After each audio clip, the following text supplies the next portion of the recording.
Сәлем, мен Ізбасарова Перизат. Білімім жоғары. Құдайберген Жұбанов атындағы Ақтөбе өңірлік мемлекеттік университетінің түлегімін.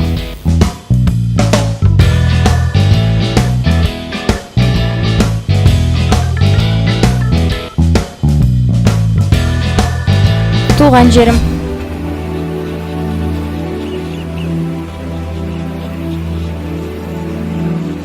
Көруге көздер ашық, сезуге көңіл ояу, түнімен ұйқы қашып, қалғанда таңға таяу, ақырын есік ашық, төменге түстім баяу, асықпай анық басып, көшеге шықтым жаяу.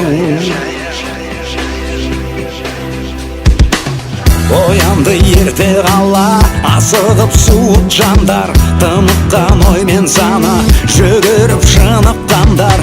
Оянды ерте құстар, және де терек талдар, оятты біреулерді, тірлікпен себеп салдар. О, қала, о біздің әсем қала, өзінде тағат бар ма, өмірлік сұрақтарға өзінде жауап бар ма?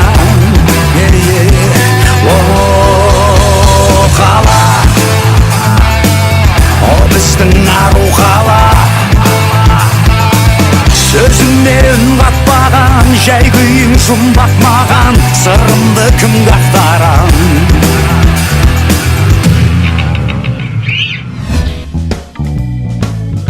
Еңбек жолым мектептен басталған. Қазіргі таңда тіл оқыту орталығының оқытушысымын. Қоржынымда түрлі тақырыптағы конференциялардан қатысқан тәжірибем және аудандық, облыстық байқаулардан алған жүлделерім бар. Тіліміз тәуелсіздік алып, мемлекеттік тіл дәрежесін иемденгеннен бері ширек ғасырдан көбірек уақыт өтті.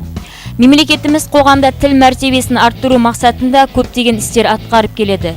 Елбасы Нұрсұлтан Әбішұлы Назарбаев Қазақстан 2050 стратегиялық жолдауында қазақ тілі біздің рухани негізіміз, біздің міндетіміз, оны барлық салада белсенді пайдалана отырып дамыту деп атап көрсетті.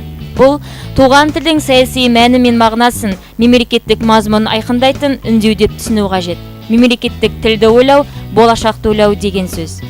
Мемлекеттік тіл саясатын іске асырудың бағыт-бағдары елбасының жарлығымен бекітілген тілдерді дамыту мен қолданудың 2011-2020 жылдарға арналған мемлекеттік бағдарламасы аясында Қызылорда облыстық ішкі саясат басқармасы тілдерді оқыту орталығы бірнеше жылдан бері жұмыс жасап келеді.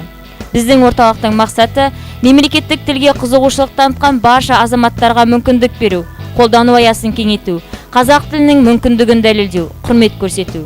Өзге тілдің бәрін бір, өз тіліңді құрметте деп ақын Қадыр Мырзалиев айтқандай, үш тілді жетік меңгерген заман талабына сай азамат болу үшін алдымен өз ана тіліміздің жілігін шағып, майын тамызатын перзент болуымыз керек. Жақсылық көрсем өзімнен, жамандық көрсем өзімнен. Мен жеттім, толдым демеймін. Өмірдің алғашқы баспалдақтарында ғана тұрмын. Жетістік ол жиған мүлкімізбен, алған марапаттарымызбен есептелмеуі тиіс. Мен үшін жетістік істеген ісім үшін алған алғысым. Кейде қалам мен қағазбен дос боламыз. Ішкі жан күйімді, сезімдерімді қағаз бетіне түсірем. Мен өмірде барлық сұрақтың жауабын өлеңнен іздеймін. Және күрестің жанкүйерімін. Боз кілемнің өзіндік бір қағидасы бар. Онда жеңдім деп масайрауға, жеңілдім деп жер болуға болмайды. Өмірде де солай. Жеңіс бар да, жеңіліс бар.